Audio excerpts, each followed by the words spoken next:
Greetings, most gracious audience. I am Sir Persevere, Knight of the Hand-Drawn Realm. At long last, it is my pleasure to report that the Batman Hush review is back in the full swing of production. As of now, we are officially halfway done with this 6-video series. Indeed, this third video was the one that was the most bogged down with production problems. First, there was the matter of Aveline.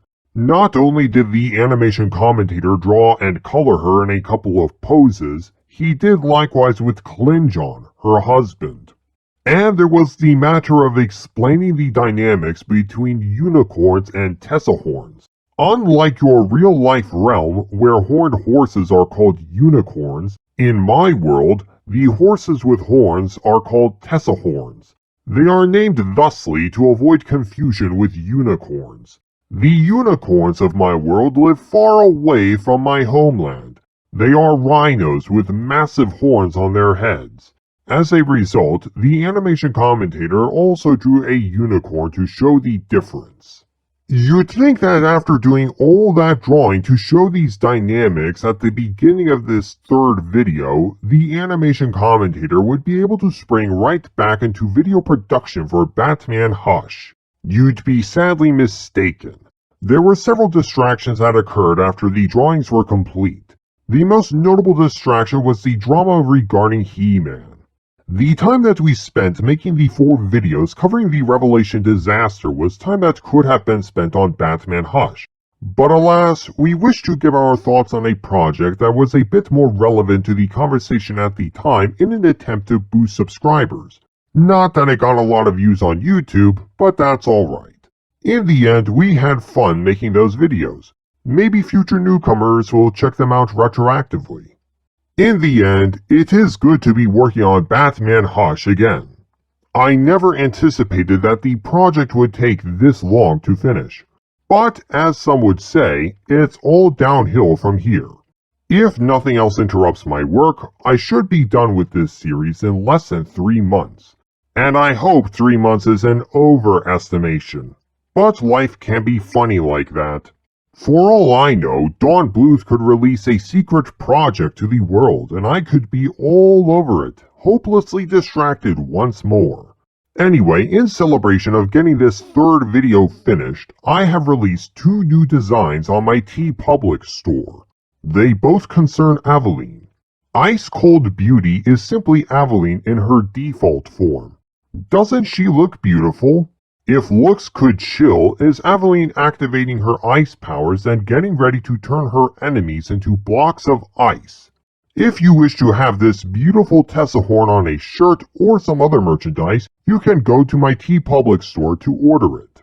Don't forget to check out the Make Classic Animation Great Again design with myself and Speckles. For that matter, if dragons are more your thing, you could see if you'd be interested in Rage on the Dragon as he bids you to enter the burn zone. The link to my TeePublic account can be found in the description below. Finally, to celebrate the end of production for part 3, I am including a 5-minute preview with this video. I hope you enjoy. There will be no animation report this week as I gear up to work on part 4. And now, my friends, without further ado, here is the 5-minute preview of Batman Hush, Part 3.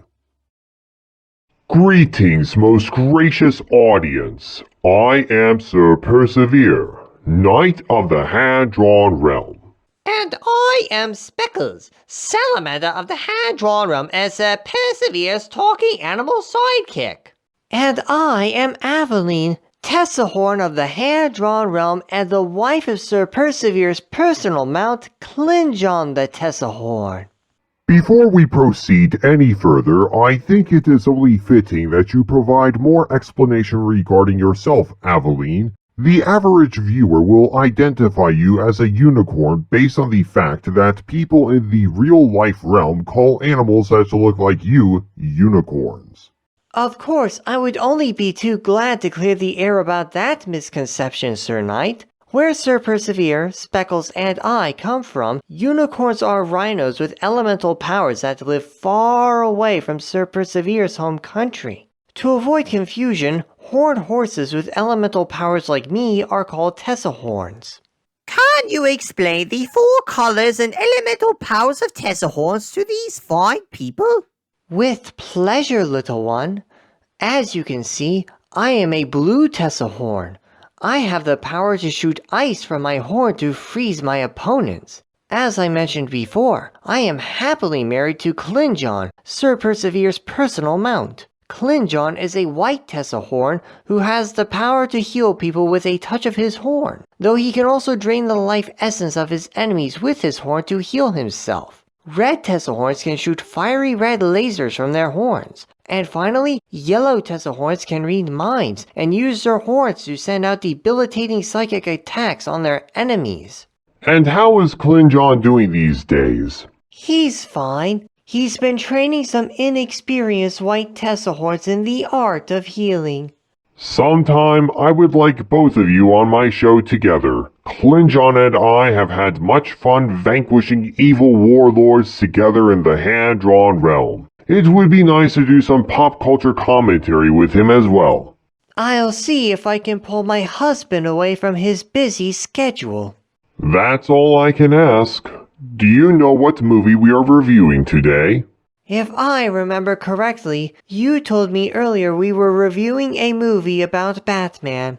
That is correct. We are reviewing Batman Hush, to be precise. This is the 3rd installment of the series. If you are ready, I believe we should continue the review. Well, I'm ready if you are. I am likewise ready for action, my good sir. Excellent. Without further ado, I present our gracious viewers with the 3rd installment of the Batman Hush review. When we last left off, Poison Ivy had revealed to Batman and Catwoman that Superman was under her control. Even now, Superman looks down upon Batman and Catwoman with a green glint in his eye. There is no hint of recognition in his mindless gaze as he commands them to stay away from Poison Ivy.